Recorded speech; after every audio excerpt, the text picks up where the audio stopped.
Amados, eu me propus a ministrar desde o meu retorno após a cirurgia que eu fiz. Eu me propus a ministrar à igreja 3 mensagens. A primeira, não sei quantos de vocês se lembram, falamos sobre os tempos, a ágora e o ego. Uma mensagem muito reveladora e muito atual, porque nos situa no plano da nossa experiência, no que diz respeito ao nosso relacionamento com Deus e tratando das coisas espirituais, do nosso crescimento espiritual, dando ênfase na questão do anticristo, né? Lógico, falamos coisas importantes, não com tanta propriedade, porque o tempo de uma ministração não permite nos estender tanto, mas vale a pena os irmãos conferirem lá na internet esta mensagem, tá bom? Já está postada, o tema é os tempos, a ágora e o ego. Depois ministrei em 2 tempos, ou em 2 momentos, que sejam em 2 domingos, ministrei o tema et homo, eis o homem. Foram também 2 ministrações dentro de um único tema, eis o homem, mas que foram de grande auxílio, e ainda é de grande auxílio, porque elas estão postadas na internet. Então, mais uma vez, vale a pena vocês ouvirem, porque são mensagens atuais. Quando eu falo atuais, não é que as outras não sejam ultrapassadas, não é isso, mas é o encargo que Deus tem nos dado nesses dias, não é? Nós entramos esse ano com muito encargo nesse sentido. E hoje, portanto, eu estou fechando essa série de 3 temas, não é, com a mensagem, não se assuste, mas o tema é exatamente este: a igreja do diabo. Assustaram ou não?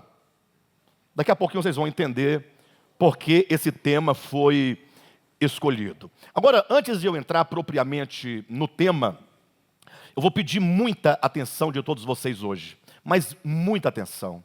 Eu preciso que todos os irmãos que aqui estejam, os irmãos que estão em casa, fiquem completamente prostrados com o seu coração, ouvindo atentamente, porque cada palavra que nós aqui falaremos, ela é de grande importância. Esses 3 temas, os tempos, a ágora e o ego, foi a primeira mensagem, et homo, que foram em 2 domingos, e a de hoje, a igreja do diabo, são 3 temas que ganharam muito o meu coração, a partir da minha preocupação com a igreja do Senhor Jesus Cristo, não propriamente ou somente este ministério, mas é um encargo que o Senhor me deu em relação à nossa condição enquanto homens, e sobretudo a nossa experiência enquanto igreja, nesses dias em que nós estamos vivendo. O meu coração, queridos, ele arde profundamente de uma forte preocupação com a nossa saúde espiritual. Eu poderia usar aqui as palavras do apóstolo Paulo, não é ainda o tema, o texto de introdução da mensagem, mas só para os irmãos entenderem o encargo que está no meu coração, poderia usar as palavras que estão aqui em Colossenses, capítulo 2, versículos de 1 a 4, que diz assim, ouça bem: gostaria, pois, que soubesseis. Queridos, tomem essas palavras por minhas palavras a todos vocês. Eu quero rogar aos irmãos que vocês ouçam essa ministração, tudo o que será dito, com um coração muito dado. Compartilhem do encargo dessas ministrações. Por isso, eu faço minhas as palavras do apóstolo Paulo. Gostaria, pois, que soubesseis quão grande luta venho mantendo por vocês, pelos laudicenses e por quantos não me viram face a face. E essa luta consiste em quê? Versículo 2: para que o coração de vocês seja confortado e vinculado juntamente em amor, e que todos tenham a riqueza da forte convicção do entendimento, para compreenderem plenamente o mistério de Deus, Cristo. Esta é a verdade que está agindo e me impulsionando a partir do meu coração. é exatamente essa oração, esse desejo, essa luta para que o coração de cada um de nós seja confortado, seja vinculado juntamente em amor e, sobretudo, que cada coração tenha toda a riqueza da forte convicção do entendimento. Porque tudo passa pelo entendimento. Tudo passa pelo nosso coração e passa pelo nosso entendimento. Não é tempo de nós vivermos uma vida cristã, de seguirmos uma vida cristã sem ter a compreensão clara acerca da nossa fé, aquilo em que nós cremos de fato e de verdade. Por que nós cremos deste modo e não cremos de outro modo ou de uma outra maneira? Então o apóstolo Paulo conclui dizendo, a fim de que o coração de vocês, ele esteja completamente, ele tenha a riqueza da forte convicção do entendimento, é para que possam compreender plenamente o mistério de Deus, que é Cristo, em quem todos os tesouros da sabedoria e do conhecimento estão ocultos. Ou seja, em Cristo todas as coisas, os tesouros da sabedoria e do conhecimento estão ocultos. Versículo 4 ele fecha dizendo, assim digo, para que ninguém vos engane com raciocínios falazes. Amém? Amém, queridos? Vocês estão aqui? Me ajudem aí. Porque nós vamos começar agora, portanto, a ministração dessa noite.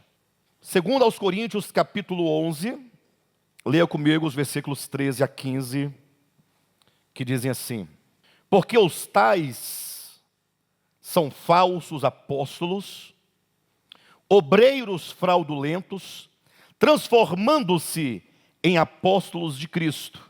E não é de admirar, porque o próprio Satanás se transforma em anjo de luz.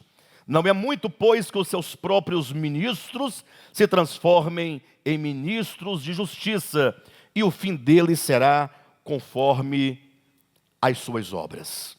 Queridos, um tema muito interessante, a igreja do diabo. A princípio eu tinha pensado em colocar o tema, o sermão do diabo. Depois troquei para a igreja do diabo. E a questão não houve nenhuma confusão. O fato é que eu parto o pensamento a partir de dois textos. São dois contos de Machado de Assis, escritor brasileiro. Um primeiro conto se chama A Igreja do Diabo e o outro conto se chama O Sermão do Diabo. Daí vocês logo percebem que Machado de Assis, já no século XIX, tinha um profundo interesse em falar sobre temas tão dramáticos, não é? E temas tão atuais para nós hoje. Alguém pode até perguntar, pastor, mas você vai pregar Machado de Assis? A questão é que grandes poetas ao longo de toda a história humana, eles falaram acerca do homem.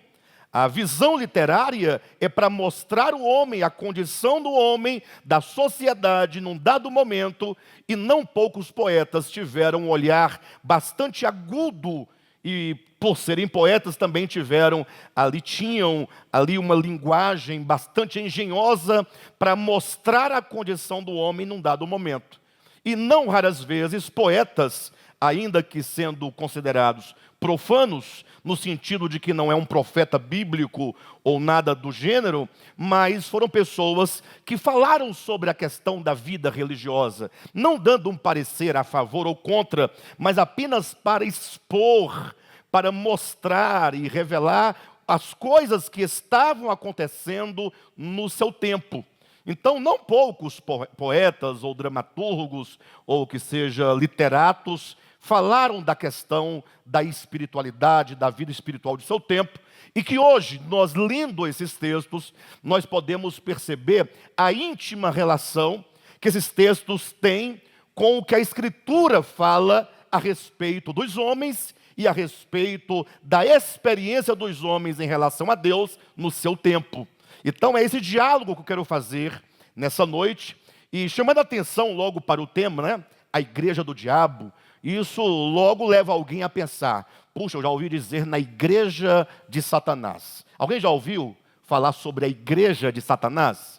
É uma igreja que de fato existe, não sei se pode chamar exatamente de igreja, de todo modo, me parece que é uma religião que está estabelecida com esse nome e que os adeptos desse credo, dessa religião, eles confessam a sua fé de fato no bicho ruim, no pé de cabra, no gramunhão, né? Mas não é o caso do que eu quero trazer aos irmãos essa noite. Não há nenhuma denúncia nessa direção.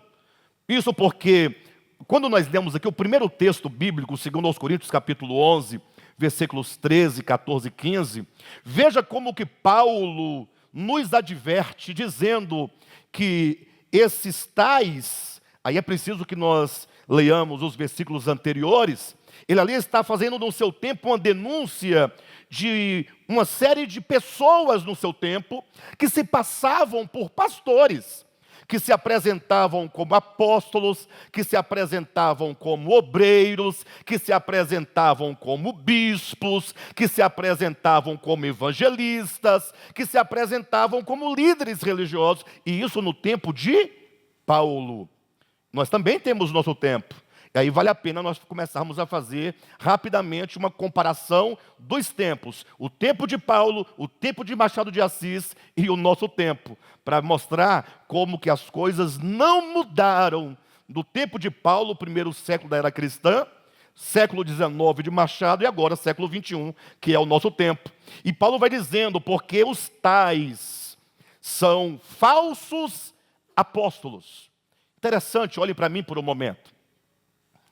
Hoje em dia as pessoas, com tanta sinceridade, e nós temos que pensar isso agora, você tem que pensar isso agora, as pessoas com tanta sinceridade, movidas por diversos motivos, não entremos agora nessas questões, mas o fato é que em um dado momento da experiência humana, a pessoa passando por uma enfermidade, ou passando por uma dificuldade, ou mesmo sendo iluminada de alguma forma pelo Espírito Santo, ela acaba ouvindo de alguém a pregação do Evangelho a seu modo, mas o fato é que em algum momento a pessoa acaba dizendo, me encontrei. Me encontrei com o quê? Com Jesus. Mas qual é o paradigma dessa pessoa para dizer que se encontrou com Jesus? O paradigma é tão simplesmente este. Outrora, ou até aqui, eu era uma pessoa que não tinha interesse por igreja. Começa daí. Eu não tinha nenhum interesse por Bíblia, eu não tinha nenhum interesse, de fato, pelos crentes. Aí já é uma forma genérica de falar, pelos evangélicos. Mas, de repente, na minha trajetória, o Senhor me enganou e agora eu passei para o lado de cá. Que lado é esse? O lado dos crentes. O lado dos evangélicos, o lado da Bíblia. E agora, portanto, a minha vida muda de sentido, porque agora eu tenho interesse pela Bíblia, interesse pelos evangélicos, interesse por igreja e interesse por Jesus. É somente essa a reflexão que se faz, ou a explicação que se dá, porque raras vezes há alguém que para ouvir tamanha denúncia, ou denúncia tão grave como esta, quando o apóstolo Paulo, falando do século I, diz que lá havia falsos apóstolos. Ou seja, é verdade que num dado momento, nós transitamos do não querer saber de Deus, do não querer saber da Escritura, do não querer saber do Evangelho, do não querer saber de igreja, para o lado do querer saber. Agora, nós precisamos fazer com entendimento, fazermos com critério, porque nós entramos, ou melhor, outrora nós estávamos num mundo que claramente e abertamente se fazia oposição a Deus, zombava de Deus, zombava do Evangelho. Então aqui está fácil de você enxergar as coisas. Agora, ao transitarmos para o outro lado, nós entramos num ambiente, não ambiente físico, mas um ambiente ideológico, em que é dito que existem falsos apóstolos. Alguma vez você já parou para perguntar, será porventura que o bispo Alexandre Rodrigues não é um falso obreiro? Não é um falso pastor? Será que você já parou para pensar nisso? Se você nunca pensou, por que não começar a pensar agora? Ah, não, eu confio no meu pastor, não vai por aí. Não vai por aí. Eu sei que você já desenvolveu um grande relacionamento com seu pastor. Eu sei que você tem amizade, que tem anos que você ali está. Mas veja, quando o assunto é a nossa alma, quando o assunto é o nosso destino eterno, não podemos entregá-lo a troco de uma amizade ou a troco de uma tradição que nela nós estamos há bastante tempo. Lógico, você tem que perguntar e questionar todas as coisas que lhe vier à cabeça e lhe vier ao coração. Comece a ler a Bíblia, comece a observar, comece a orar a Deus e a pedir discernimento. Paulo diz que esses falsos obreiros ou falsos apóstolos são obreiros fraudulentos. Será que nos lembra alguma coisa? Será que nós conseguimos enxergar alguma coisa parecida com isso nos nossos dias? Ele continua dizendo que eles se transformam, sendo eles obreiros fraudulentos, transformando-se em apóstolos de Cristo. Mas se transformando, não é sofrendo uma transformação orgânica. Eles se passam por apóstolos de Cristo. Eles são falsos apóstolos, mas se passam por apóstolos de Cristo. E aí ele diz no versículo 14, e não é de admirar. Porque logo você está perguntando, mas será que isso é possível? Mas será que uma pessoa, olhem para mim, tem a capacidade de se passar por um apóstolo de Cristo sem ser? Você já se perguntou isso? Isso não é de admirar? Tem pessoas que ficam espantadas. Fala, não acredito que alguém tem tal capacidade. Paulo diz, não é de admirar, porque o próprio Satanás se transforma, ele se passa, ele se mostra como se ele fosse um anjo de luz. Não é muito, ou seja, se o diabo faz isso, não é muito, portanto, que os seus próprios ministros se transformem em ministros de justiça, e o fim deles será conforme as suas obras. Portanto, olhem para mim, a partir desse texto, eu quero que vocês pensem no tema dessa mensagem, a igreja do diabo, não como que nós falamos, a igreja de Satanás, mas pensando do ponto de vista de uma igreja, de fato, cuja mente, a mente da igreja não é a mente das pessoas. Deixe-me fazer aqui um pequeno adendo, para os irmãos entenderem uma coisa, por gentileza, voltem para mim o entendimento. Antes de prosseguirmos, é importante isso aqui. Faça-se uma diferença entre igreja e ministério. Pastor, o que é igreja? A palavra igreja significa assembleia. Ponto. Igreja é assembleia. Eclésia, do grego, significa um grupo de pessoas que foram ali, se reuniram, pessoas que comungam de uma mesma fé, de um mesmo ambiente, um grupo de pessoas ali que estão associadas. Portanto, onde houver um grupo de pessoas reunidas, ali supostamente religiosas, com a Bíblia, em nome de Jesus, ali há uma igreja. Atenção para o que eu estou dizendo, ali haverá uma igreja. Mas não se esqueça que Cristo disse, eu, Jesus, edificarei a minha igreja. Então, quando ele usa a expressão a minha igreja, pressupõe-se que há outras igrejas, mas que a que ele edificará é aquela que lhe pertence. Mas entenda que igreja é assembleia, é reunião, é congregação. Isso é bom, estar congregado é muito bom. Agora, e o que é ministério? Ministério é a mente governante que vai trabalhar a verdade ou o engano na mente e no coração das pessoas. Saiba, todos nós estamos em formação. Tudo que nós ouvimos, tudo aquilo a que você dá crédito, que você ouve, que você recebe, que você acolhe, que você ouve 10, 20, 30, 100, 1000 vezes, e aquilo vai sendo dito de maneira regular, incessante, intensa, e aquilo vai formando um modo de ser, um modo de perceber, um modo de viver, um modo de se pôr no mundo. Portanto, devemos pensar, essa igreja é legal, pessoas bacanas, olha, Andresa, você viu como é que ela cantou bacana hoje? Bonito, né? A banda, o irmão do Bilu tocou a bateria, coisa mais linda. O irmão Elvis estava no teclado, ele fez uns trompetes, vocês viram na hora do louvor? Fez uns metais. Puxa, como está bonito. Que igreja bonita, pessoas bonitas. A TT está ali, a TT veio hoje, né, TT? Seja bem-vinda. Pessoas bonitas, pessoas bacanas, nos abraçam, nos acolhem, sorri para nós, tal. Bacana. Agora, a pergunta é, qual é esse ministério? Qual é a mente? Qual é a doutrina? Qual é a palavra que é ensinada? O que está sendo pregado? Será que o que está sendo ensinado está de acordo com o santo evangelho de Jesus Cristo ou não? Devemos perguntar. Isso tem que ser perguntado, tem que ser investigado, tem que ser estudado. Nós não podemos prescindir do estudo das Escrituras para podermos entender. E hoje, se tudo correr bem até o final da mensagem, eu vou entregar para cada um de vocês 2 chaves. Tá bom? Verdade, não verdade, eu vou entregar 2 chaves, só que as chaves que eu entrego, elas abrem de fato as portas. Tá bom? As outras podem não abrir. As que eu vou entregar hoje vão abrir as portas do seu entendimento. Aleluia!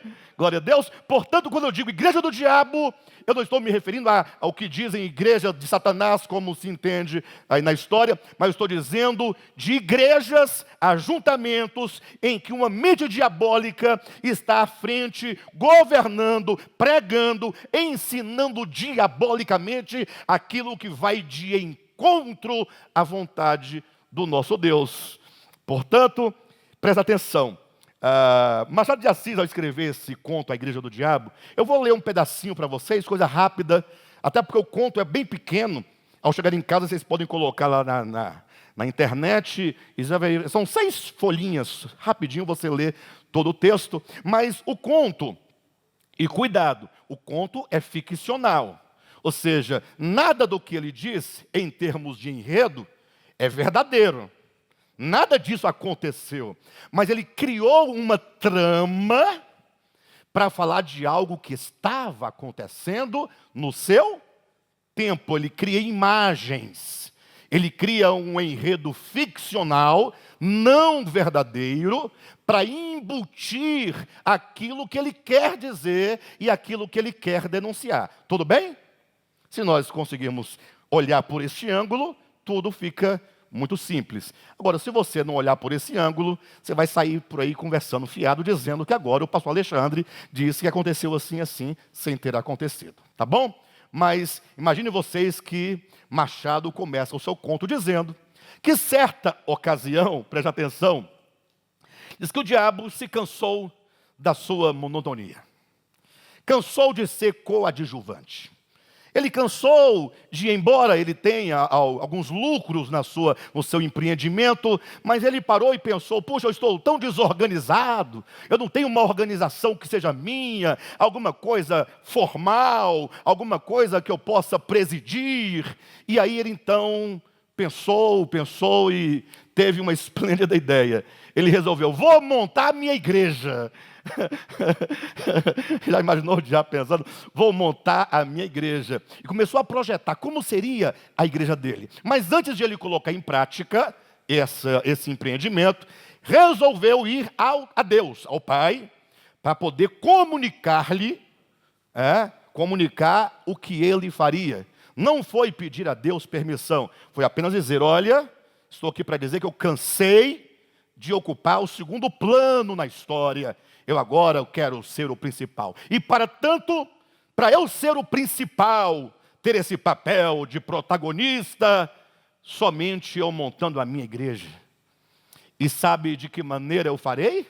Falando para Deus, eu vou pegar, preste atenção em nome de Jesus, todas as virtudes celestiais.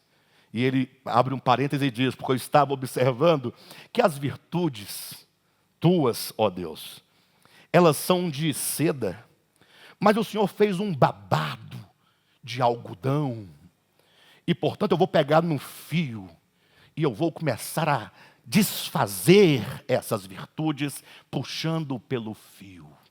E vou montar a minha igreja a partir do contrário do que você diz. Se a tua igreja prega amor, a minha vai pregar o ódio.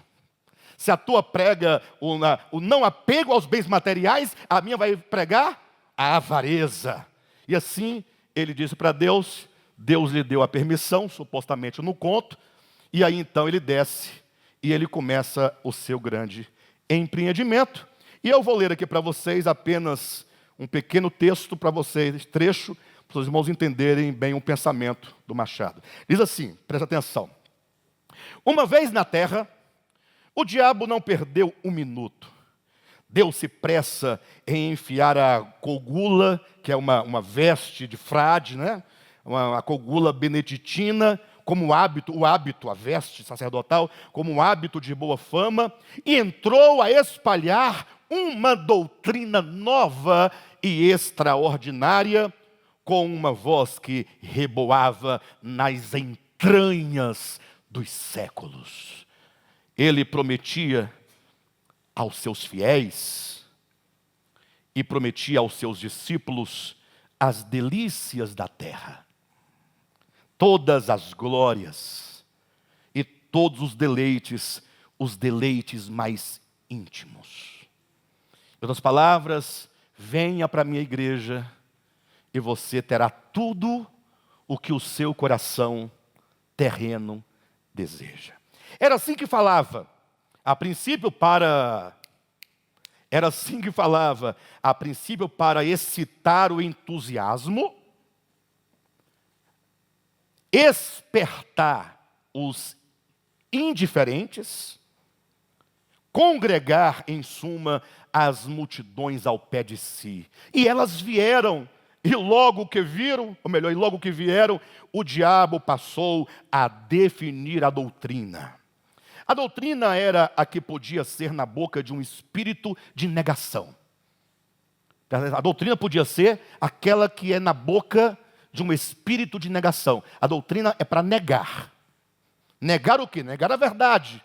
Negar as boas obras. Negar o evangelho. Negar as virtudes de Cristo. Negar tudo aquilo que é verdadeiro. Mas como ele faria? A doutrina era a que podia ser na boca de um espírito de negação. Isso quanto à substância. Voltem aqui. Olha o que ele está dizendo. A doutrina era aquela que se podia colocar na boca de um espírito de negação. Mas essa negação, ele diz, é quanto à substância. A substância. Porque acerca da forma, era umas vezes sutil, outras cínica e outras vezes desveladas. Vocês entendem a questão da forma e da substância? A forma é como apresenta. Pode-se apresentar uma coisa demoníaca, mas não na forma. Na substância maligno, na substância caído, na substância das trevas. Mas a forma como apresenta, ele diz, umas vezes de uma sutileza, do modo que se coloca as palavras, que se lê o texto bíblico, que se faz uma exegese do texto, de modo que você fica de boca aberta, comendo aquela lama, aquela sujeira, aquela mentira. E olha aqui, é um homem que não tinha nenhum compromisso nos seus textos com nenhuma forma de religião, tá bom? Ele está dizendo que é o que acontecia. Algumas vezes de uma forma sutil, outras vezes de maneira cínica. Eu já ouvi muitas vezes pessoas colocando coisas de forma cínica. E outras vezes de maneira, como ele diz, deslavada, na cara de pau. Na cara de pau. Porque aquele que fala o engano com sutileza, ele está ali pisando com um sapatinho de algodão para não fazer barulho. Mas tem outro que não está nem aí, fala abertamente, dane-se. E fala ainda mais. Se você não aceita, tem quem aceite. Se você não gosta, tem quem goste. Se você não dá, tem quem dê. E olha como continua aqui, ó. As turbas, sabe o que é turbas? As multidões. São muitas as pessoas que seguem esses discursos, as turbas corriam atrás dele, entusiasmadas. O diabo incutia-lhes a grandes golpes de eloquência, toda nova ordem de coisas, trocando a noção delas, trocando a noção, trocando o significado, deturpando o sentido. Gente, que texto é esse? Ninguém lê, né? Não está lendo nem a Bíblia, vai ler Machado de Assis. Brincadeira, né, irmãos? Trocando a noção delas, fazendo amar as perversas e detestar as coisas sãs. Quem está me entendendo? Nada mais curioso, por exemplo, atenção, nada mais curioso, por exemplo, do que a definição que o diabo dava da fraude. Como é que se vai pregar a fraude numa igreja? Não tem que ter aqui uma expertise para poder passar? Nada mais curioso, por exemplo, do que a definição que o diabo dava da fraude. Chamava-lhe a fraude de o braço esquerdo do homem. Você vai entender. O braço direito chamava de força. O esquerdo, de fraude. E concluía: muitos homens são canhotos. Eis tudo. Ora, ele não exigia que todos fossem canhotos. Olhem para mim, deixa eu tentar dissolver essa ideia. Ele diz: a fraude é o braço esquerdo, a força é o lado direito.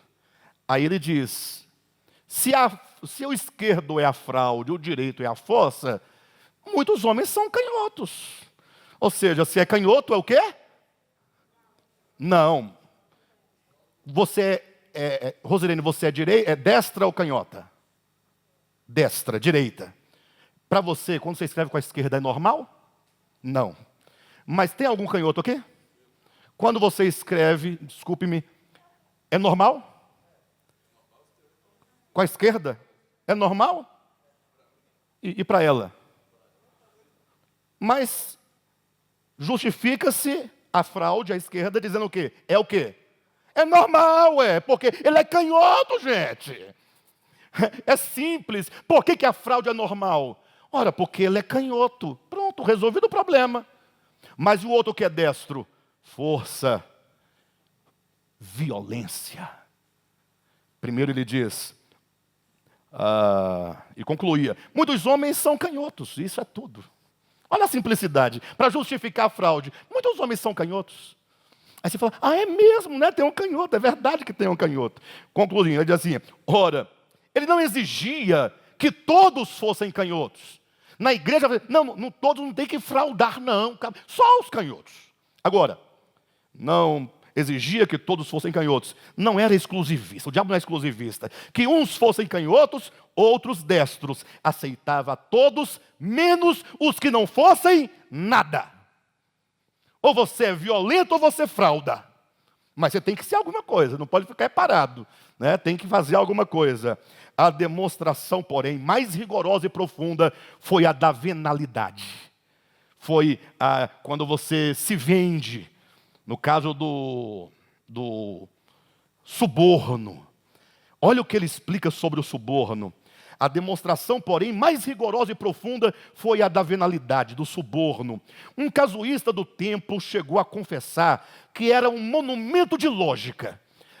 Ele diz que a venalidade é uma lógica que não pode ser desconstruída. O suborno é algo que você não pode discordar dele. Olha a lógica. E ele diz assim: a venalidade, disse o diabo, no caso, a pessoa que aceita suborno, que se vende, a venalidade, disse o diabo, era o exercício de um direito superior a todos os direitos. Ou seja, você tem um direito de receber suborno. É direito sobre todos os direitos. Ricardo diz: não concordo. Por quê? O diabo explica. Se tu podes vender a tua casa, vender o teu boi, vender o teu sapato, Se tu podes vender o teu chapéu, coisas que são tuas, por uma razão jurídica e legal, mas que em todo caso estão fora de você. É sua porque você comprou, mas está fora de você. Então ele diz: como então não podes vender a tua opinião, que é tua, inata? Se você vende teu boi, por que não vender a tua opinião? Não é sua, de natureza? Sim ou não? Olha o argumento do capeta. Ele trabalha uns argumentos que, se brincar, tem irmão que pensa, é verdade. Glória a Deus. É o diabo que está falando aqui. Eu estou só dando voz para ele, mas nós não cremos nisso. Nós vamos desconstruir daqui a pouquinho. Tá bom? Vamos lá. Se tu podes vender a tua casa, o teu boi, o teu sapato, o teu chapéu, coisas que são tuas por uma razão jurídica e legal, mas que em todo caso estão fora de ti, como é que não podes vender a tua opinião, o teu voto, a tua palavra, a tua fé, coisas essas que são mais do que tuas, porque são a tua própria consciência, isto é, tu mesmo? Olha que argumento extraordinário. Gente do céu, esse povo está atualizado, não está? Não posso nem errar a leitura aqui que vocês estão vendo. Continuando, aí ele diz, às vezes tem salto aqui, não está na ordem não. Tá bom? Negá-lo é cair no absurdo e no contraditório, pois não há mulheres que vendem os cabelos? Sim ou não? Não pode um homem vender uma parte do seu sangue para transfundi-lo a outro homem anêmico? Provável que no tempo de Machado isso era permitido. Hoje creio que não seja mais. De todo modo, ele continua. E o sangue e os cabelos, partes físicas, terão um privilégio que se nega ao caráter, à porção moral do homem? Demonstrando assim o princípio. O diabo não se demorou em expor as vantagens de ordem temporal ou pecuniária. Depois mostrou ainda que, à vista do preconceito social, conviria dissimular o exercício de um direito tão legítimo. Você vai aceitar suborno. Por quê?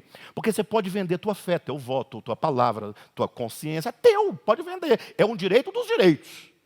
Agora é o seguinte, diante do povo, vai ficar ruim se você, eu aceito suborno.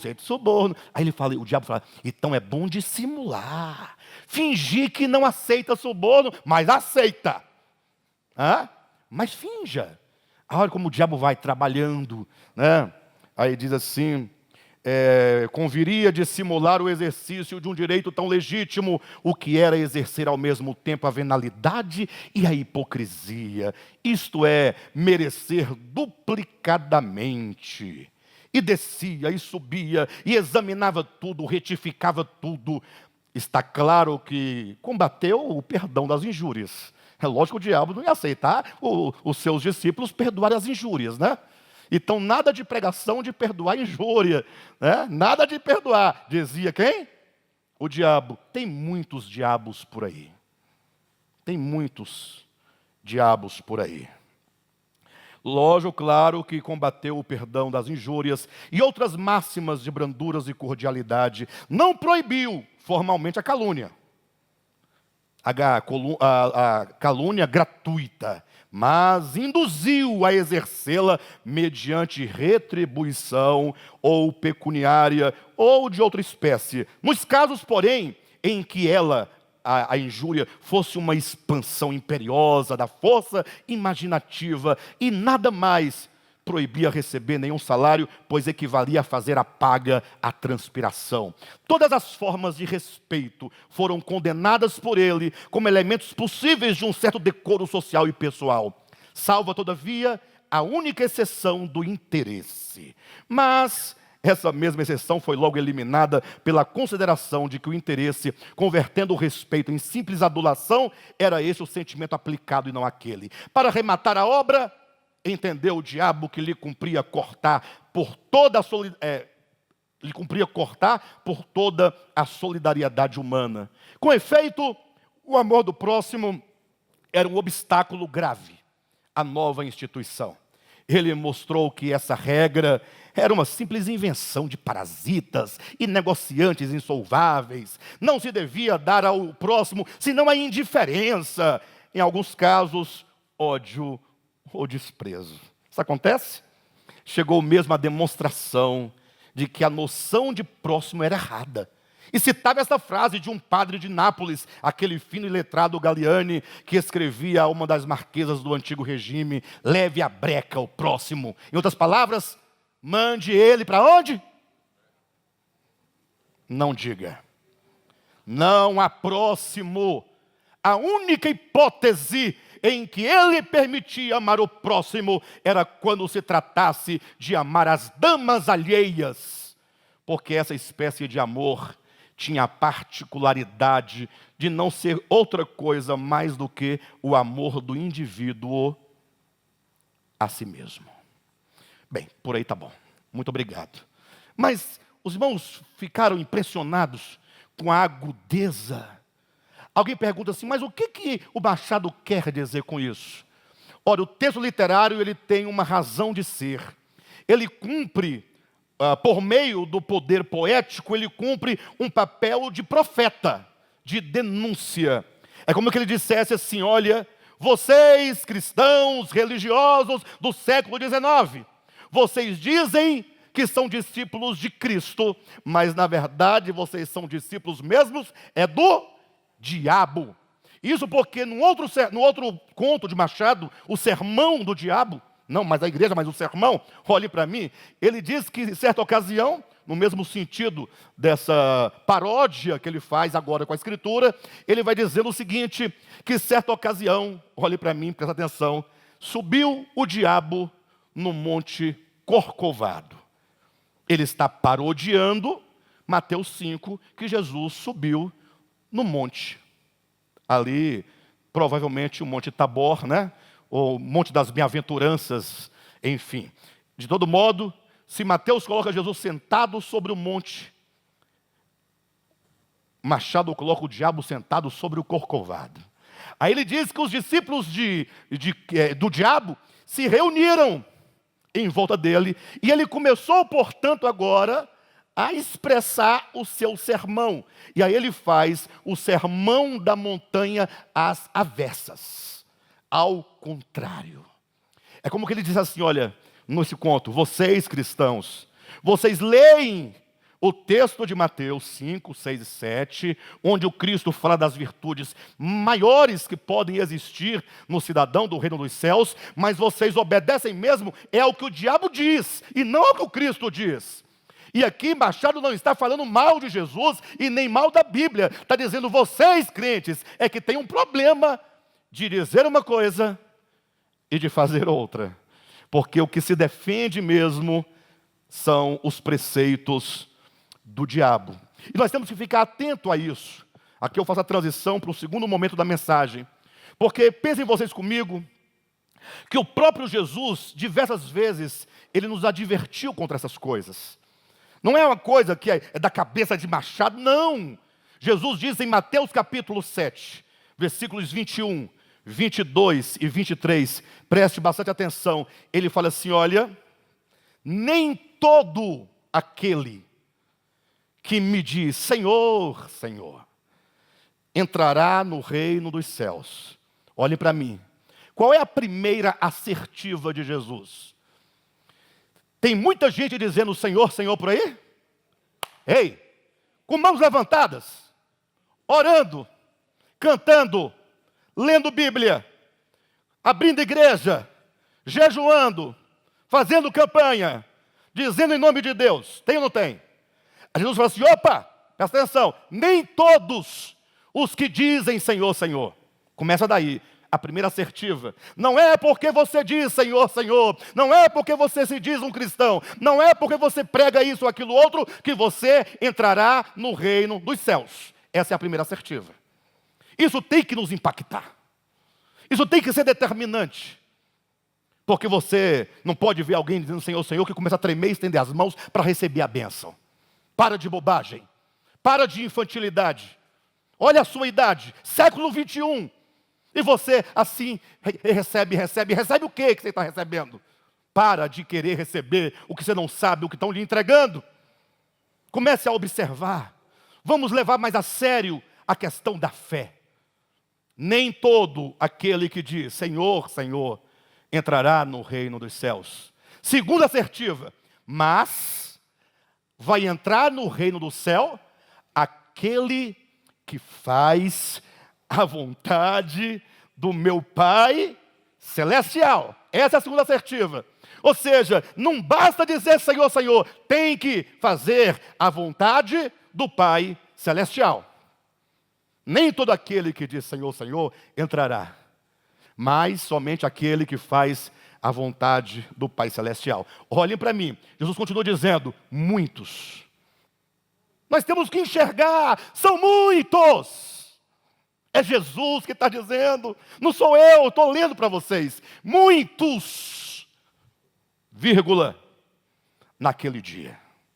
Esses camaradas são tão sem futuro, que eles passaram a vida todinha fazendo a coisa de maneira errada, e naquele dia ainda vai querer ganhar vantagem. Enganou todo mundo, agora quer enganar Jesus. Muitos naquele dia me dirão para Jesus, Senhor, Senhor, presta atenção, em teu nome eu acendi uma vela vermelha, em teu nome eu matei uma galinha preta, em teu nome eu matei um bode, em teu nome eu coloquei o nome da pessoa dentro da boca do sapo e costurei.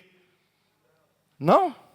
Porque nós crentes, e eu vou me colocar no meio para ficar tudo certo, nós evangélicos, só pensamos naqueles que ficarão de fora, esses que fazem essas coisas, da vela, da galinha, e ficamos apontando e nos esquecemos que Jesus diz, muitos naquele dia me dirão, Senhor, Senhor, em teu nome eu profetizei. O camarada vai chegar para Jesus na cara de pau. Eu profetizei em teu nome nós expelimos demônios, expelíamos demônio até com envelope de dízimo. Vai querer um envelope? Olha o camarada, Jesus, foi no teu nome, eu te representava, eu era como embaixador do reino dos céus na terra. O nome da minha igreja é Embaixada Celestial do Reino dos Céus. Olha, ficou bonito, hein? Alguém vai pegar esse nome, pastor. Não pensaram ainda.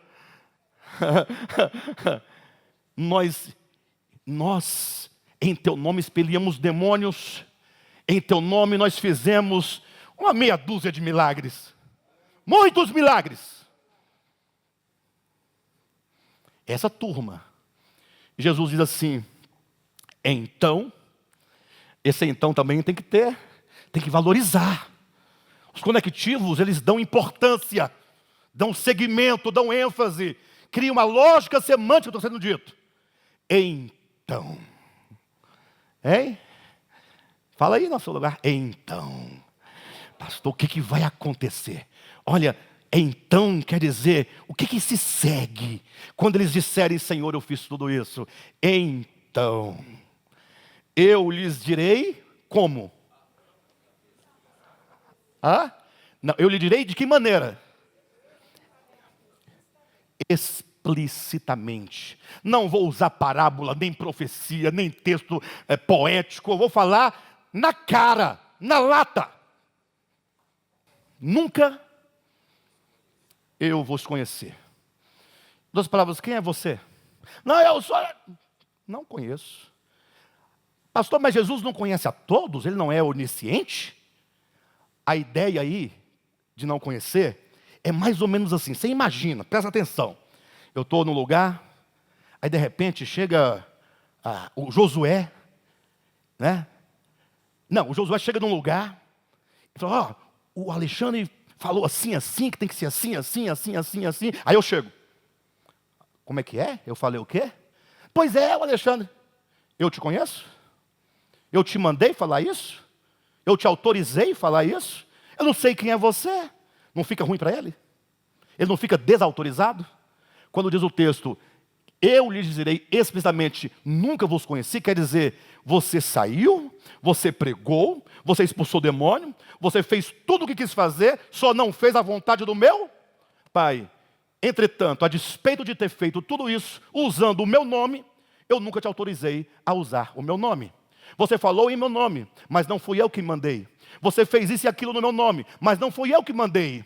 Você fez por causa da sua própria vontade, não da vontade do meu Pai Celestial. Lógico, nada disso que está aqui, curar, expulsar demônios, é negativo. Ou seja, não está em oposição à vontade do Pai. Para que você não pense, puxa, então expelir demônio é contra a vontade do Pai? Não. Eles fizeram tudo isso porque isso acontece no Evangelho. Pessoas serem libertas, entende? Pessoas serem curadas, pessoas serem transformadas. Então eles fizeram, usando essas palavras, usando esse mecanismo em nome de Jesus, mas eles próprios não tinham nenhuma relação de autoridade e submissão para com Cristo, eles não tinham nenhuma relação de enviador e enviado, de senhor e mestre e discípulo, eles não tinham. Pastor, então por que eles fazem essas coisas? Porque ignorando a vontade do Pai Celestial, eles fazem essas coisas com qual propósito? Quais são os mecanismos que são usados para articular essa grande indústria da igreja do diabo? Eu dividi aqui em duas partes, coisas que eu falarei de modo muito breve.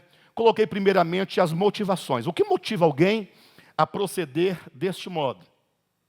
Em segundo, eu coloquei aqui o mecanismo. São vários, são centenas. Coloquei só 3.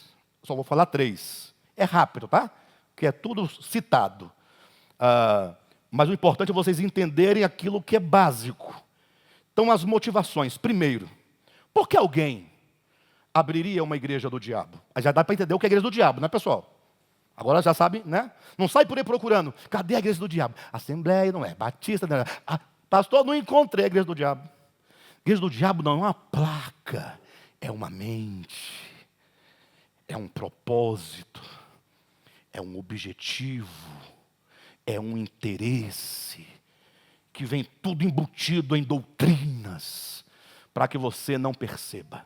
Quais são as motivações? Dentre tantas motivações, eu trouxe 2. A primeira, atenção, isso existe de maneira primordial, porque existe um propósito no império das trevas, que luta no oculto contra o reino de Deus. Saiba disso. Todos nós, homens, seres humanos, estamos no meio de uma batalha desde sempre. Há uma batalha pela posse da tua mente. Há uma batalha pela posse do teu coração. Há uma batalha, e essa batalha da parte do maligno, ela não vem clara. Jesus diz explicitamente, mas essa da parte do maligno não está clara. Se ele conseguir te colocar indiferente, já está de bom tamanho. Ele não se importa nem que você congregue no ministério apostólico de volta à palavra. Ele não tem esse interesse de tirar você daqui. Ele quer que você fique aí sentado e indiferente. Entendeu? Você fica aí dormindo para ele estar de bom tamanho. Porque ele vai te dar uma falsa sensação de segurança. Você vai ficar super satisfeito consigo mesmo e vai dizer, eu sou de volta à palavra. Mas chega aqui, você senta aí, ó, e não está ouvindo nada, não está entendendo nada, sua mente está em outro lugar, você está numa missa de corpo presente. Só, porque a alma não está aqui. Aí você fica aí, entendeu? Só abre a boca para reclamar. Só abre a boca para dizer, para apontar um defeito, um negócio. Entendeu? Quando é a palavra, aí parece que coloca um tapão no ouvido aqui, um tampão. Eu me recordo uma vez, me contaram uma história. Eu acho que foi uma piada que fizeram. Eu acho. Mas contaram-me por verdade. Aí eu não me responsabilizo se é verdade ou mentira. Mas disseram que tinha um irmão na igreja e ele teve uma visão. Não tem povo que tem visão na igreja? Eu estou vendo. O que você está vendo? Aí ele via o pastor pregando, falando. Aí ele via uns bonequinhos de madeira, tamanho assim, ó, sentado na cabeça de cada irmão. Aí sentava na cabeça, o bonequinho de madeira, com os 2 dedos ele tampava o ouvido do irmão, e com os 2 calcanhares ele fechava o olho para dormir. Vocês entenderam, não? Pastor Josué, ele viu uns bonequinhos sentados na cabeça dos irmãos. Boneco pequeno. Aí com o calcanhar pendurado, fechava o olho dos irmãos para eles não enxergar. E com o dedo no ouvido do irmão para não ouvir. Bem, se isso é uma piada, eu acho que pode ser uma piada, eu acho que está mais para piada, eu penso. Mas que tem um sentido, tem. O sentido da indiferença. Tudo que é palavra, verdade, ensino, indiferença. Não escuta, não entende, não para, não se dedica, não pergunta. Agora, quando tem uma fofoca, quando tem uma situação... Tetê, você viu lá? Aí, Tetê, hein? Tá vendo aí, Andresa? Aí. Vai observando, vai vendo. Você viu lá o fulano, o Beltrano? Aí fala. Mas sentou para ouvir a palavra, o bonequinho senta na cabeça dele, com os calcanhar e com os dedos. Verdade. O império das trevas não tem nenhum interesse que você seja ativo, vivo, atento, que você tenha interesse pessoal por as coisas de Deus. Vivemos num tempo de muita indiferença. Muita indiferença. De todo modo, para falar das motivações, eu disse que há um propósito. Um propósito do reino das trevas, do império das trevas. A luta está acontecendo contra você. Para você não entender a verdade. Para você entendendo ser indiferente a ela. A luta está acontecendo para que você tenha muito mais o que fazer para ficar lidando com coisas de igreja. Entendeu? Que tudo que acontece na sua vida tenha grande importância. Foi de Deus? Lembre-se, quando eu digo que há um propósito, se tem algum, vou citar apenas um texto, Salmo de número 2, versículos de 1 a 3. O salmista começa a fazer as seguintes perguntas. Por que os povos estão assim? Deixe-me ler para os irmãos para não poder ficar mais específico, não falar o texto de memória e perder alguma ideia, né? Salmo de número 2, o livro de Salmo é grande, né? A gente passa muitas páginas, não chega lá no 2. Né? Capítulo 2 diz assim, ó. Por que se enfurecem os gentios e os povos imaginam coisas vãs? Atenção, os reis da terra se levantam e os príncipes conspiram contra o Senhor e contra o seu. A Bíblia fala, existe uma conspiração. Isso se cumpre parcialmente quando Jesus foi crucificado e morto, segundo o livro de Atos, capítulo 4. Quando depois que Pedro, foi solto da prisão, então ele fez uma oração com a igreja e ele disse, Senhor, conforme está escrito no Salmo 2, que os homens se levantaram contra o Senhor e contra o seu ungido, e isto aconteceu quando mataram a Jesus Cristo, nosso Senhor. De todo modo, entenda, existe uma luta. Não pense em você que as coisas erradas estão acontecendo, porque simplesmente não, é porque existem forças espirituais da maldade dentro do coração humano. O homem, ele é um diabo pela sua própria desintegração de Deus. A igreja do diabo não pense num homem, num ser de chifre, de asa, mas entenda que diabolos significa aquele que rompeu, que se separou, que se dividiu do todo e agora se tornou inimigo do todo. Inimigo de Deus, inimigo da verdade. Qualquer mente que procure o seu próprio interesse, essa mente é uma mente diabólica. E, portanto, adversária de Deus e do seu reino, e acusadora de Deus e do seu reino. Mas para não ficar tudo muito subjetivo, há uma luta acontecendo do império das trevas contra o reino de Deus, a Bíblia fala claramente, em 2 Pedro capítulo 2, versículos de 1 a 3. Coloca para mim rapidamente, por gentileza, o texto. E veja como Pedro denuncia que existem motivações no coração daqueles que não querem fazer a vontade do Pai Celestial, ainda que falem no nome dele. Diz assim o texto de Pedro, segunda epístola, capítulo 2, versículos de 1 a 3, ele diz assim: assim como no meio do povo surgiram falsos profetas, lógico, aqui ele está fazendo uma referência ao passado, falando para o povo da sua época, assim como surgiu no tempo passado, sim ou não? Aí ele diz: assim também haverá entre vós falsos mestres. Ah, pastor, falsos mestres os quais introduzirão dissimuladamente heresias destruidoras até ao ponto de renegarem o soberano Senhor que os resgatou, trazendo sobre si mesmos repentina destruição. Versículo 2: e muitos, olha o muitos de novo aí.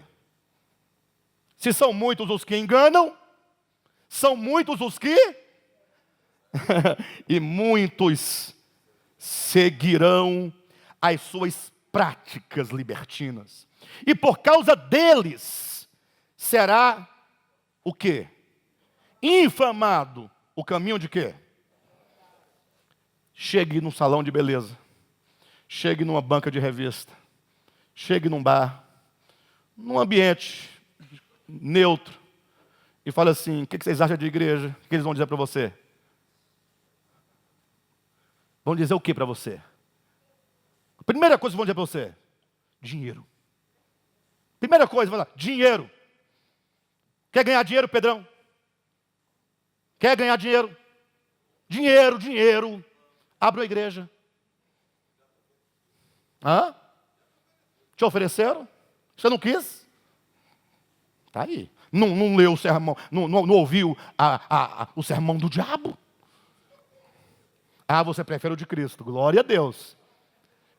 Mas não é o que o povo disse? Um dia desse, eu conversando com o pessoal, falava, tentei explicar com meia dúzia de palavras ali. A pessoa fala assim: e como é que a sua igreja se mantém? Se você não cobra dízimo, não exige o dízimo. Eu falei: os irmãos são voluntários, está todo por minha causa. Ah, não dá para concordar, para acreditar, não dá certo. Olha, se você for com as palavras simples do Evangelho e com o viver simples e normal de quem verdadeiramente crê no Evangelho, não vão acreditar em você. Você não vai ter a panca entendeu? Você não vai ter a opressão deles, não vai ter o poder deles. Se você for naturalmente, vai lá, sei não, não dá, né? O texto continua dizendo assim, ó: e muitos seguirão as suas práticas libertinas, e por causa deles será infamado o caminho da verdade. Também movidos por quê? Movidos pelo quê? Quem está dizendo isso, irmãos? O apóstolo Pedro. Está dizendo, olha lá, ó, que esses movidos por avareza é um motivo. Movidos por avareza. Farão o quê? Farão o quê? Não estou ouvindo. Farão o quê? Farão comércio. De quem? De vocês. Dos irmãos. Dos da fé. Os irmãos, tadinho lá, doido para ir para o céu, só não quer morrer. Né? Ontem eu falei para uma pessoa assim: você quer um ingresso para entrar no céu? Eu te dou. Aí ele falou assim: opa, para ir para o céu eu quero, lógico, mas o ingresso só vale para amanhã de manhã. Falou: não, aí não vou querer mais. Não quer. Farão comércio de vós. Como é que faz comércio de pessoas? Manipulando as pessoas, usando o seu próprio interesse. Se você não tiver interesse, não... eu vou chegar lá nessa parte do interesse, mas o fato é que esses farão comércio de vós, como? Com palavras fictícias, palavras inventadas, palavras mentirosas, palavras que não são verdadeiras. Mas, embora usem palavras fictícias, eles farão em nome de Jesus. Em teu nome profetizei, em teu nome. Tudo é no nome de Jesus, mas essas palavras são fictícias, são fingidas, porque estão movidos por ganância.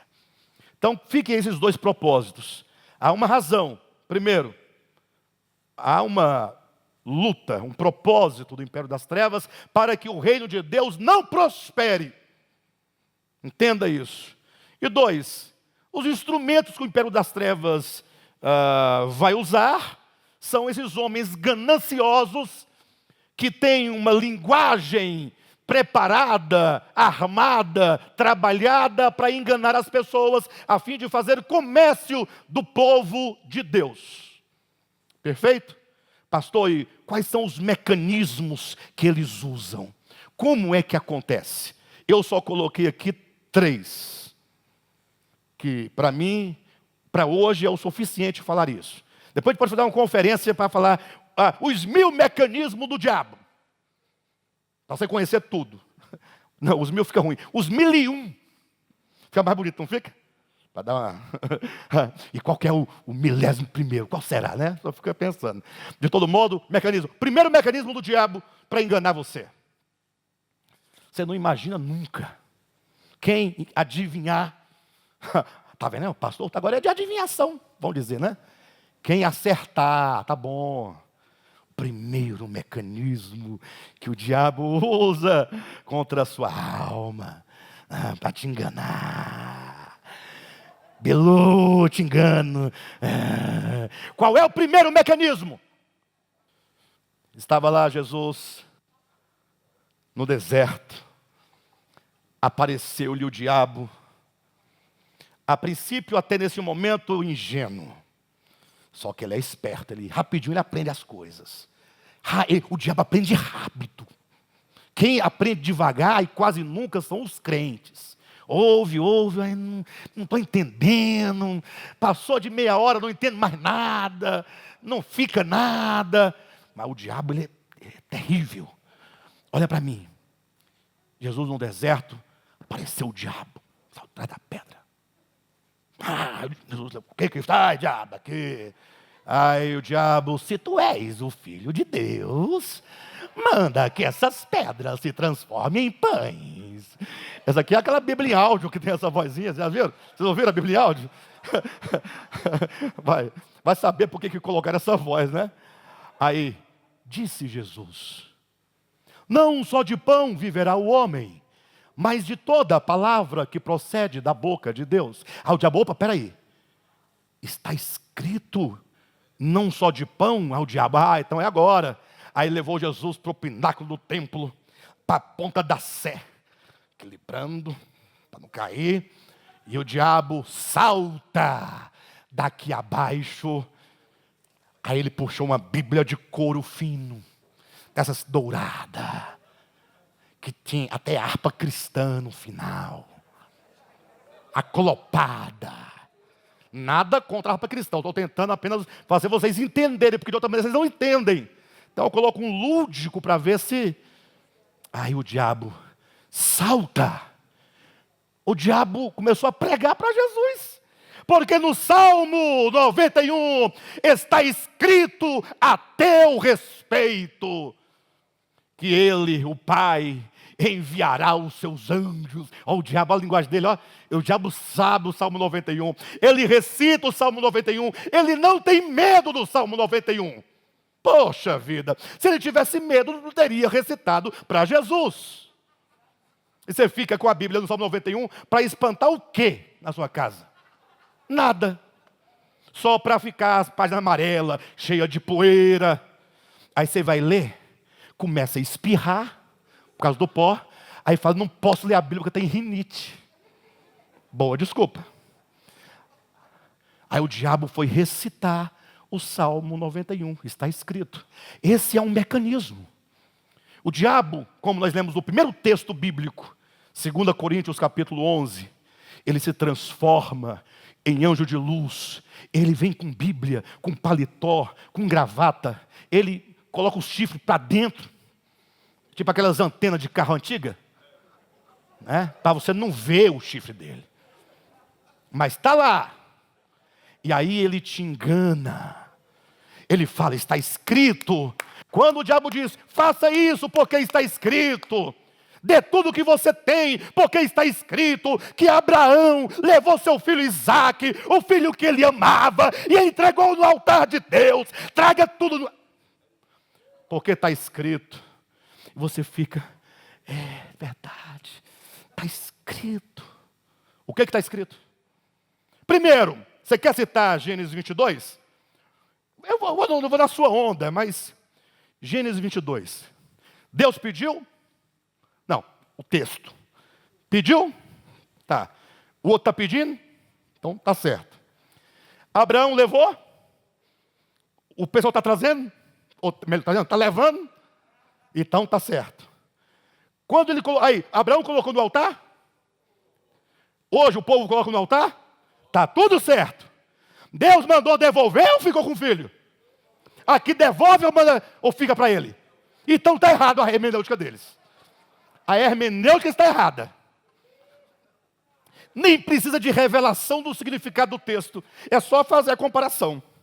Eu levo o meu Isaque, mas eu vou voltar com ele para minha casa. Não vai ficar com você. Entendeu?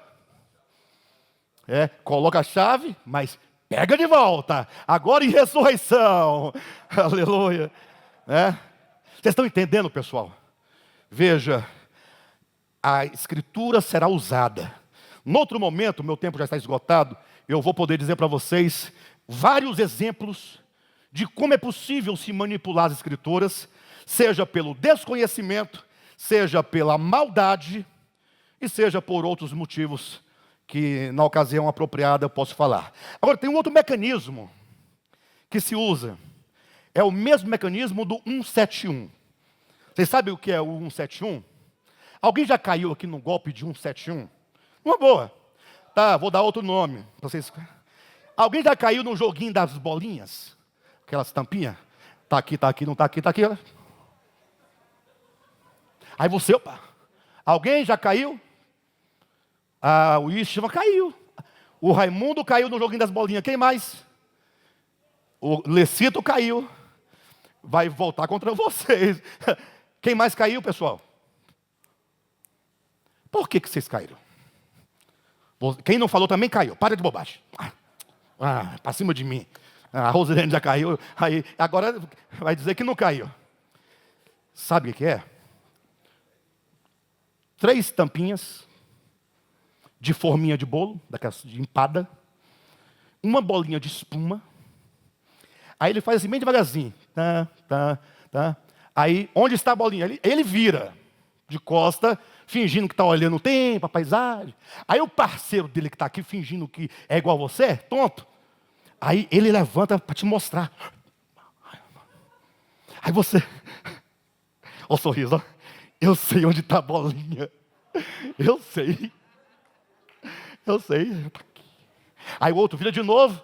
Aí o parceiro mostra de novo para confirmar. Aí se abre um sorrisão. Aí o cara fala assim, 50 por 50. Puxa vida, eu trabalho o dia inteiro para ganhar 50. Eu posso ganhar 50 só porque eu sei onde está a bolinha? Aí vem o que em você? A vontade de ganhar fácil. Se você não tiver vontade de ganhar fácil, você não cai. Você quer? Não, eu não quero 50. Dá licença, eu estou indo embora.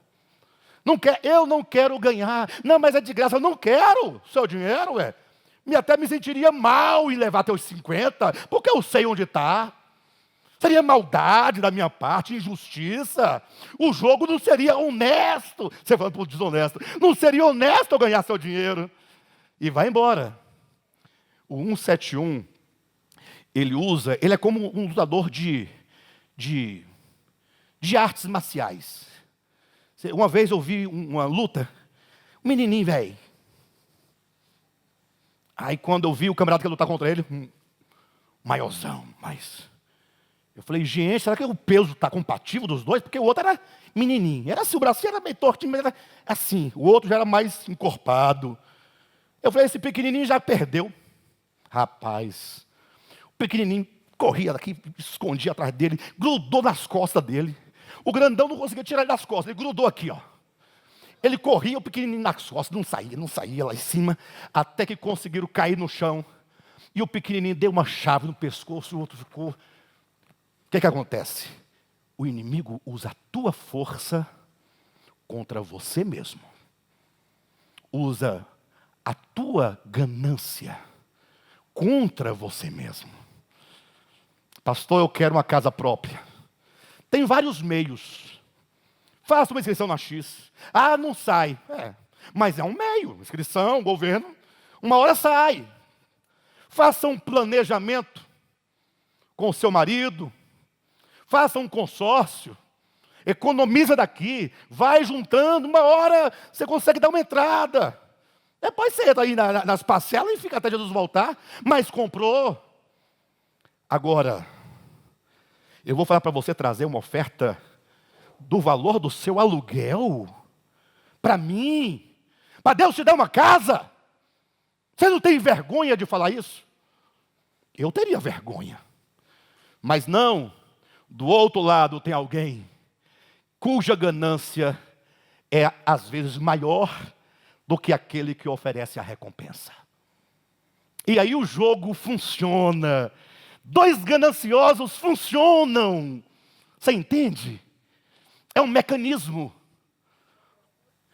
As duas mãos se encontraram, a direita e a esquerda. Tá bom, mas de todo modo, pastor, onde diz isso na Bíblia? A Bíblia diz 2 Timóteo, rapidamente.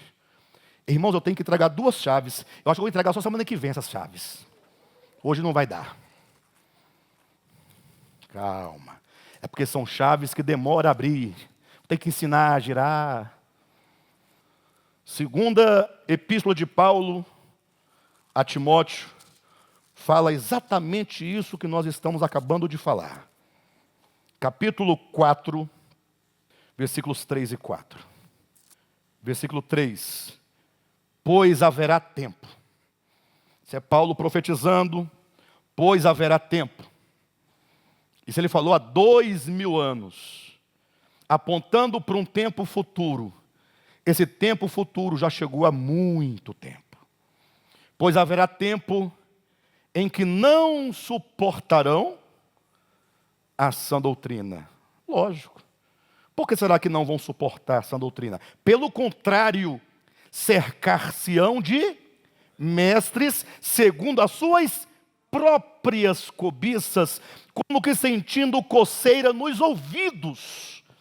Olha o que o texto está dizendo. Vai chegar um tempo em que as pessoas não vão suportar ouvir o Evangelho.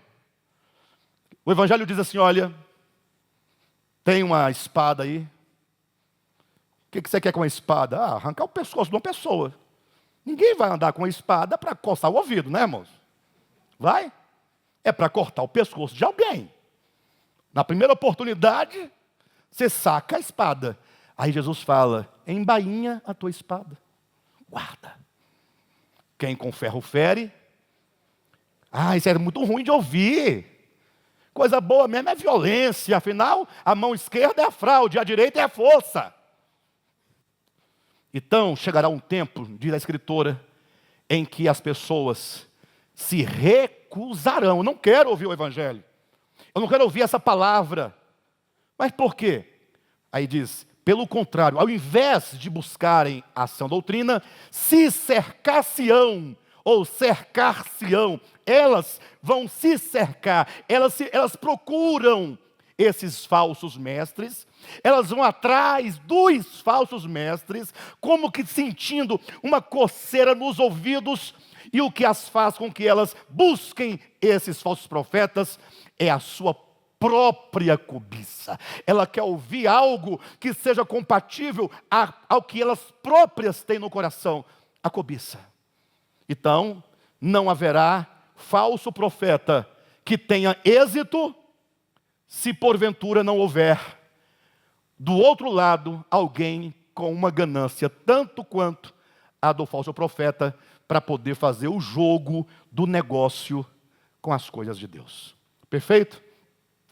Eu iria apresentar nesse mecanismo um terceiro mecanismo. Em seguida eu ia apresentar as chaves. Eu não quero cansar os irmãos, porque eu quero que vocês voltem aqui na semana que vem para acabar de ouvir o restante dessa mensagem. Tá bom, pessoal?